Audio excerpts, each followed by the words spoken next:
A midlife crisis is more than just a cultural stereotype. It's a real psychological struggle that can surface between the ages of 40 and 60. Often triggered by aging, loss, or unmet expectations, it can actually lead individuals to question their identity, make impulsive choices, or abruptly abandon long term commitments. While not officially classified yet as a mental illness, the emotional and relational fallout is very real, especially for the spouses and families left behind. This podcast gives voice to those living through the aftermath, exposing the hidden pain, and seeking accountability, healing, and understanding. Thank you for joining us today on MLC Bomb Drop and Beyond. The stories and events discussed in this podcast are for informational and entertainment purposes only and should not be considered legal, medical, or professional advice. Any names, locations, or identifying details have been changed to protect privacy. Any similarities to actual persons, living or dead, or real events are purely coincidental. The information presented on this podcast is for informational purposes only and should not be considered as professional advice. Always consult with a qualified expert regarding any decisions related to your specific situation. The views expressed by guests are their own and do not necessarily reflect the opinions of the host or the podcast creators.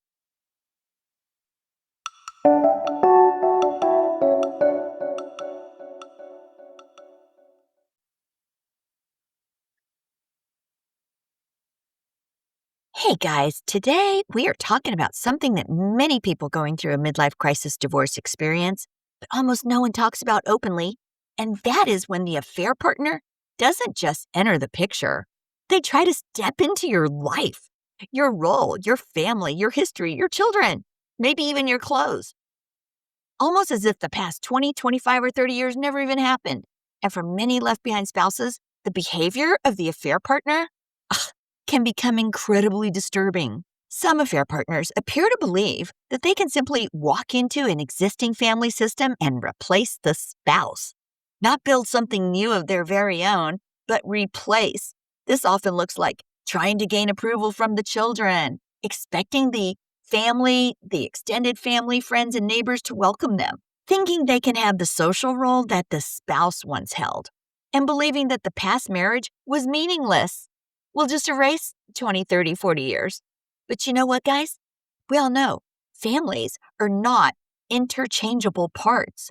You cannot erase decades of shared history. It's not like a little play at the theater or where you just, this season we're going to have a new actor or actress. Yeah, this is real life, not a play.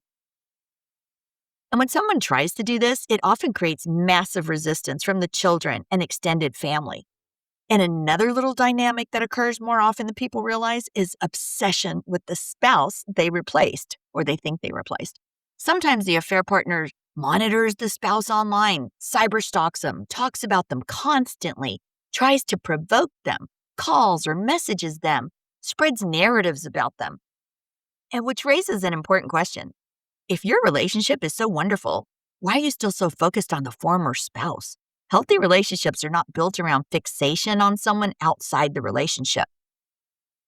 In some of these cases, the situation actually escalates beyond awkward or uncomfortable. It becomes harassment. Some spouses have reported that the affair partner calls them directly, texts them, uses threatening language, spreads accusations, attempts intimidation, and tries to provoke reactions. And this is where boundaries become absolutely critical. Because engaging in harassment towards someone whose marriage you disrupted is not just inappropriate, you guys. It can become legally problematic.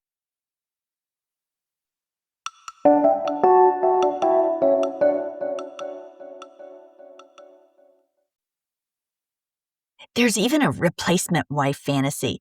This is a psychological dynamic that sometimes appears in affairs where the new partner develops what could be described as replacement fantasy. Instead of recognizing that they entered into a complicated situation with someone in a mental health situation, they begin to imagine that they can actually step into the role that someone else built over decades. They want that admiration, the social position, the family structure, the emotional loyalty, the identity of the spouse they replaced. Well, newsflash for affair partners, families are not empty houses that someone could just move into. They are systems built over years, sometimes decades. And when someone attempts to take that role, it often creates resistance rather than acceptance. Another strange dynamic that many left behind spouses report is that the affair partner becomes obsessed with them, which is ironic because if someone truly felt secure in their new relationship, they sure wouldn't need to focus on the person they supposedly replaced.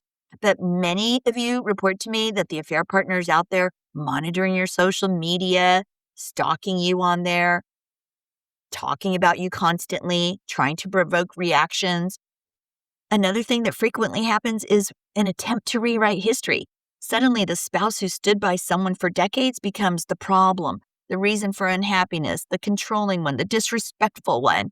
This rewriting of history serves a purpose, you guys. It helps justify the affair because it's really hard to tell yourself you destroyed a good marriage. So the brain often rewrites the story so the destruction feels justified, which we have talked about many times.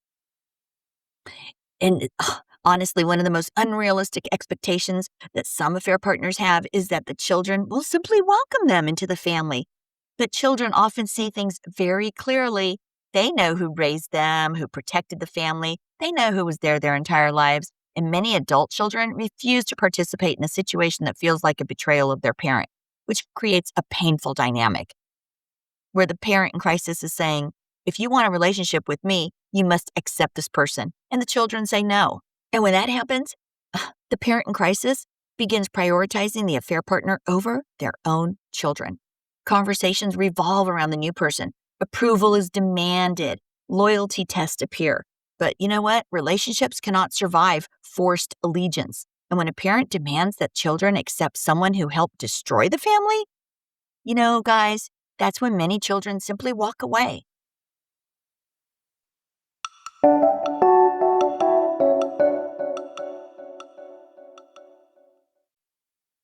You know, I have seen situations where affair partners reach out to the former spouse, swears at them, threatens them, and, watching someone behave as if they could simply step into the life you've spent decades building, the truth is it reveals something really important about that person. It reveals the affair partner's major insecurity because people who feel secure in their relationship, they sure don't need to attack someone else, you know? And psychologically, several things may be going on for them.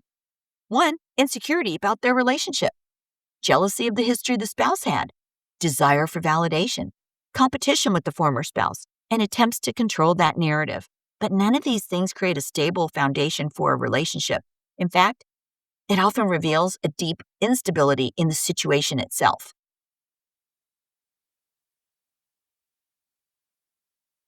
Bob,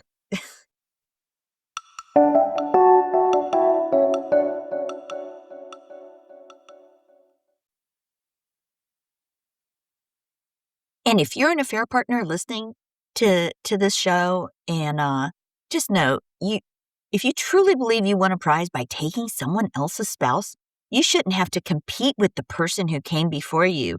You shouldn't need to stalk them. You shouldn't need to call them at 1 a.m. and threaten them. And you certainly shouldn't be trying to erase decades of life that they built before you arrived. Because here's the reality, dear. You didn't start the story. You walked into the middle of it. And no amount of anger, intimidation, or obsession is going to rewrite the truth of what came before you.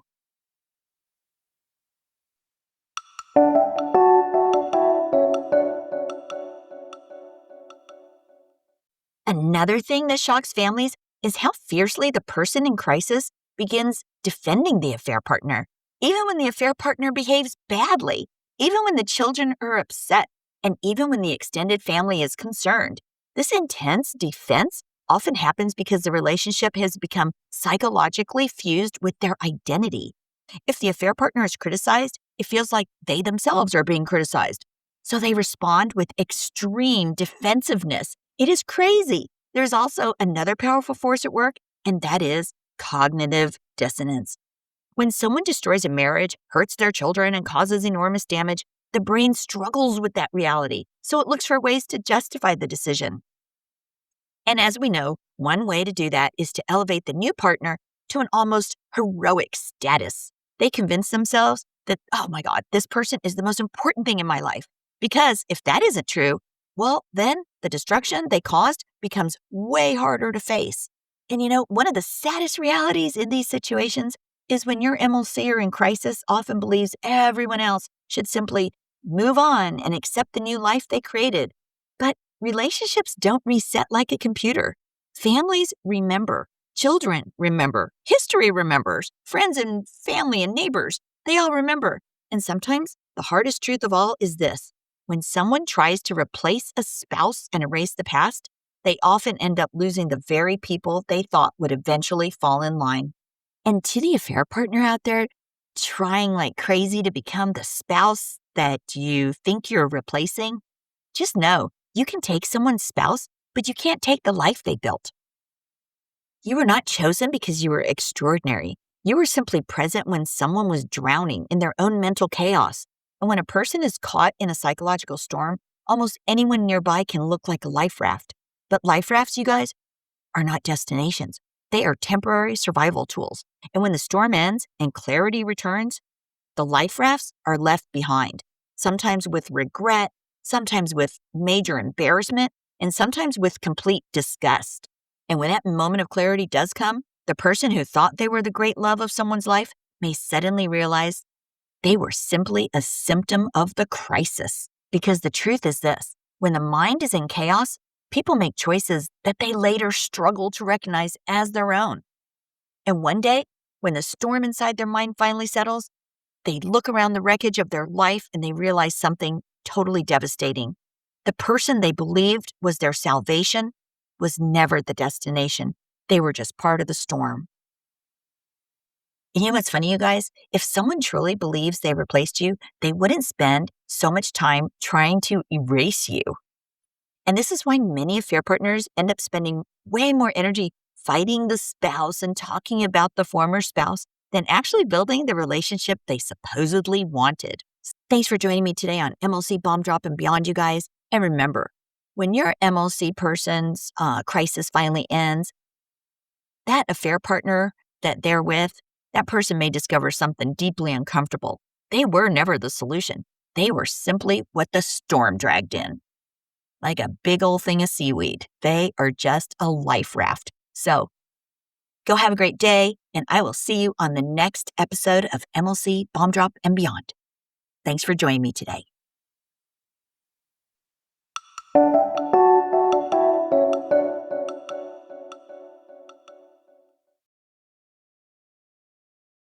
Hey guys, this is Trina, and I want to take a moment to speak directly to anyone who didn't choose the collapse but is living with the aftermath.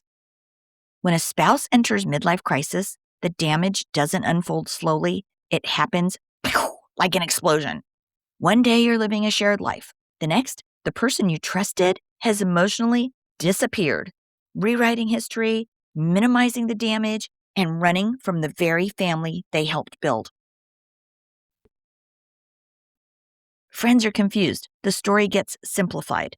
And the spouse left behind is often expected to handle it quietly, gracefully, all while absorbing the fallout all alone. After the bomb drop, a survival guide for the left behind spouse was written for you. This book doesn't offer platitudes or false hope. It names what others avoid. Inside, I will walk you through what is actually happening when someone runs from themselves, why chasing answers only deepens the wound, and how to stabilize your life after emotional abandonment, emotionally, legally, and within your family. In this book, we talk about why these departures feel so sudden and destabilizing, because they are. Why the spouse who stays is often blamed, erased, or silenced. Why saving yourself is not abandonment, and how to grieve someone who is still alive while finding your footing again. This book does not promise reconciliation. It offers you guys something more necessary at this time, and that is stability, dignity, and a way forward when someone else has chosen to run. After the bomb drop, the survival guide for the left behind spouse is available now on Amazon Kindle in both ebook and paperback. It's also available in audio on Spotify. And if you're standing in the blast radius and wondering how to survive what you didn't cause, this book was written for you.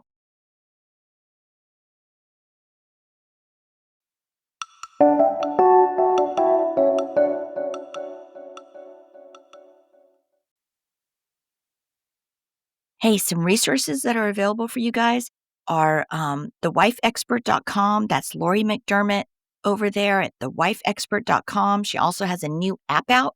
There's tons of videos that can give you all kinds of information on no matter where you are on your MLC journey or trying to reconcile with your spouse. So check out thewifeexpert.com. And if you're not sure if your spouse or yourself is in maybe approaching or in a midlife crisis, be sure to check out Kenda Root's quiz at midlifecrisismarriageadvocate.com. Again, that's a midlifecrisismarriageadvocate.com. That's a quick little 2-minute quiz. It's free. So check that out as well. We have a ton of resources out there for you guys. So check them out. Thanks. Hey, if you have a story you'd like to share with our listeners, or if you'd like to be a guest on the show, please email mlcbombdrop@gmail.com.